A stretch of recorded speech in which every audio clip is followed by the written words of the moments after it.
Sometime in late 2012, Google added audience retention statistics to their Google Analytics. And to me, that was a game changer because it allows a YouTube creator to see how much a video actually gets watched. And I think that feature has much to do with why YouTube has become much more watchable than TV. Audience retention is in the analytics right here.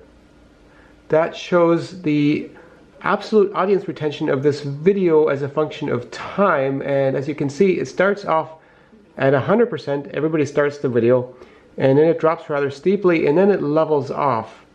There's also a relative audience retention, and that's adjusted or normalized by videos of similar length. So this one doesn't drop as steeply because that sort of drop is actually quite normal.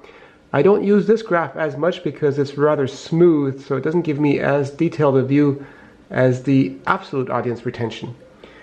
And on this graph, I typically look for places where the audience drops off particularly steeply, other than the beginning. So for instance, right here, there's a relatively steep drop. And so let's go to right here, and what am I doing here?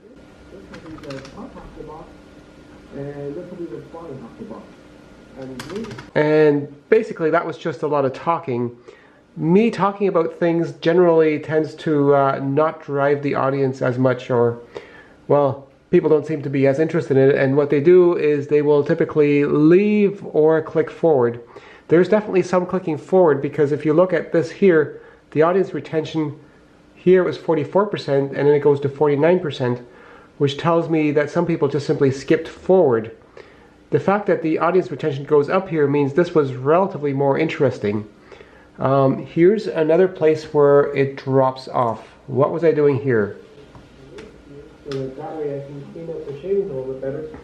And I move these things to the other side. These used to be... And again, it's me just explaining a lot of things. And then here it goes up again, which means relatively few people left. And people skipped forward to here and stayed there because it was more interesting. And that turns out to be me putting things together. So I can tell here in this video that the action is definitely preferable to just me talking.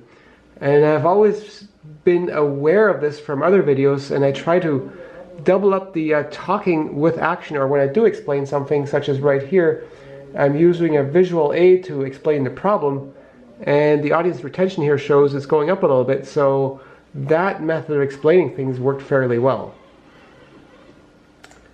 Back here we have growing audience retention, and this is, I finally put it together and I'm trying it out, and of course everybody's got the anticipation of how well does it work, so people stick around.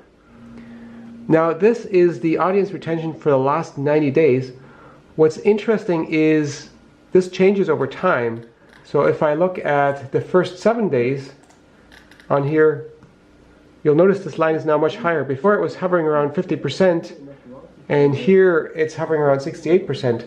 And it also doesn't dip as much. And the reason for that is this first 7 day stats is people that actually follow my channel. Not necessarily people that are subscribed, but people that are actually highly interested in what I'm doing, so they're watching the videos as they come out, and they're much less likely to skip forward as people who casually drift onto the video months later. Now let's look at another video, and this one, this is going back a few years. The analytics for me were rather insightful.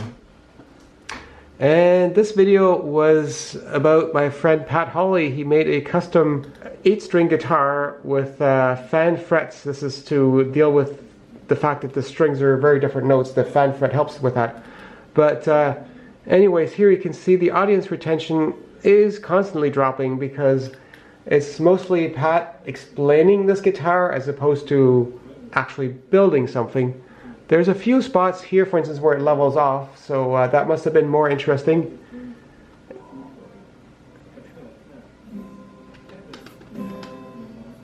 And this is him actually showing how it sounds. That's more interesting. And then here, it levels off. People stop leaving. And here's what happened. This is the guitar being played in concert for the very first time. And everybody is in anticipation of what does this guitar sound like, and people are sticking around until we get to here, and then it drops off rather rapidly. And this is when the band really starts to play. And everybody's like, okay, I've heard it. I'm actually not that interested in the song.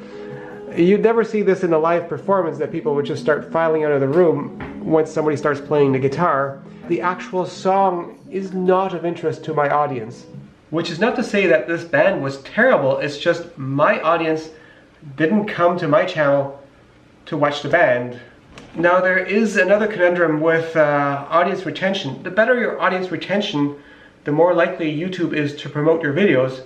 But it makes some things rather difficult, because some people would really like to listen to some concept being explained in detail.